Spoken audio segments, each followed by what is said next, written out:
রাধে রাধে বন্ধুরা, আপনারা সবাই কেমন আছেন? আশা করি সবাই ভালো আছেন আর আমরাও খুব ভালো আছি।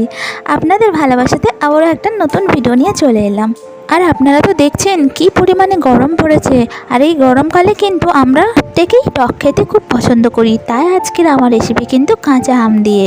আর কি ভাবছেন কি দিয়ে করব? এই যে দেখছেন আমি ডাল ধুয়ে নিয়েছি, আর ডালটা কিন্তু সিদ্ধ করতে বসিয়ে দিয়েছি। তাতে পরিমাণ মতো লবণ আর হলুদ দিয়ে আমি কিন্তু ডালটা চাপা দিয়ে দেবো, কারণ ডালটা কিন্তু আমার সিদ্ধ হতে হবে। আর এটা তো আমরা সবাই জানি, এটা মসুরির ডাল। আর আজকে কিন্তু মসুরির ডাল দিয়ে কাঁচা আমের রান্না। আর এই রান্নাটা কিন্তু খুব অল্প খরচেও সহজ পদ্ধতিতে হতে চলেছে।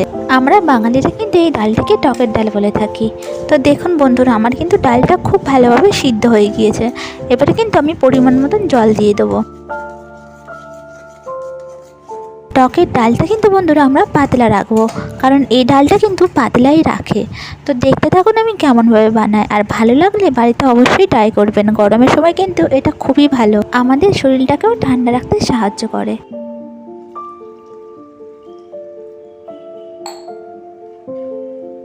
তো দেখুন বন্ধুরা, ঠিক এই পরিমাণেই কিন্তু পাতলা রাখবেন। আর এই ডালটা কিন্তু আমরা অনেকেই বাটিতে করে বসে স্যুপের মতো খেতে পছন্দ করি। তো ঘরে কিন্তু বানাতে ভুলবেন না। তো দেখুন আমার তো ডালটা ফুটে উঠেছে, ফোটার পরেই কিন্তু এবার আমি নামিয়ে নেব। আর কখন আমটা দেবো সেটা দেখতে হলে কিন্তু ভিডিওতে থাকতে হবে। তো দেখতে পেলেন বন্ধুরা, আমার কিন্তু কড়াতে তেল দেওয়া হয়ে গিয়েছে, আর তেলটা আমার গরমও হয়ে গিয়েছে। তাতে কিন্তু আমি দুটো শুকনো লঙ্কা, দুটো তেজপাতা, অল্প পরিমাণে কালো জিরে এবং সেই কাঁচা আমটা দিয়ে দেবো। আর কাঁচা আমটা কিন্তু আমি খুব পরিষ্কার করে ধুয়ে কেটে রেখেছিলাম।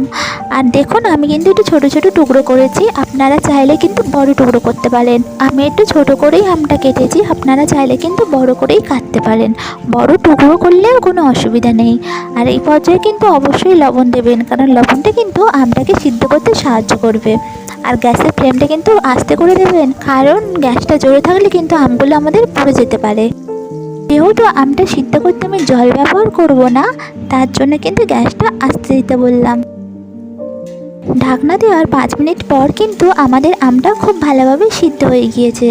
আমি কিন্তু আপনাদেরকে দেখিয়ে দিচ্ছি, দেখুন খুন্তি দিয়ে একদম কিন্তু সিদ্ধ হয়ে গিয়েছে খুব ভালোভাবে। আমি কিন্তু এরকম খুন্তির সাহায্যে সব আমগুলো ভালোভাবে গলিয়ে নেব। আর তারপরেই এবার কিন্তু আমাদের ডাল দেওয়ার পালা। আমি কিন্তু কোনো আলাদা করে সম্বর দেব না, ডালটা এর উপরে দেওয়ার পরেই ফুটে উঠলেই কিন্তু আমাদের রেডি চটপট। তো দেখলেন তো কত অল্প সময়ে, অল্প খরচে আর অল্প মশলাতে কিন্তু আমরা টকের ডাল রেডি করে নিলাম।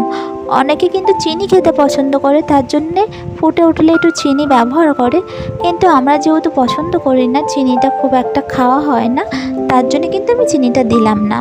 আর হ্যাঁ, টকের ডালে কিন্তু নুনের পরিমাণটা একটু বেশি রাখবেন। যেহেতু টকের ডাল, তার জন্য কিন্তু নুনটা একটু পরিমাণে বেশি দেবেন, তা বলে যেন খুব বেশি না, স্বাদ অনুসারে লবণ দেবেন। তো দেখুন আমার কিন্তু ডালটা ফুটে উঠলেই আমি আবার নামিয়ে নেব। দেখলেন তো বন্ধুরা, কত অল্প সময়ের মধ্যে কিন্তু আমি টকের ডাল রান্না করে ফেললাম। এরপরে আমি কি রান্না করব এটা কিন্তু আপনাদের উপর ছেড়ে দিলাম।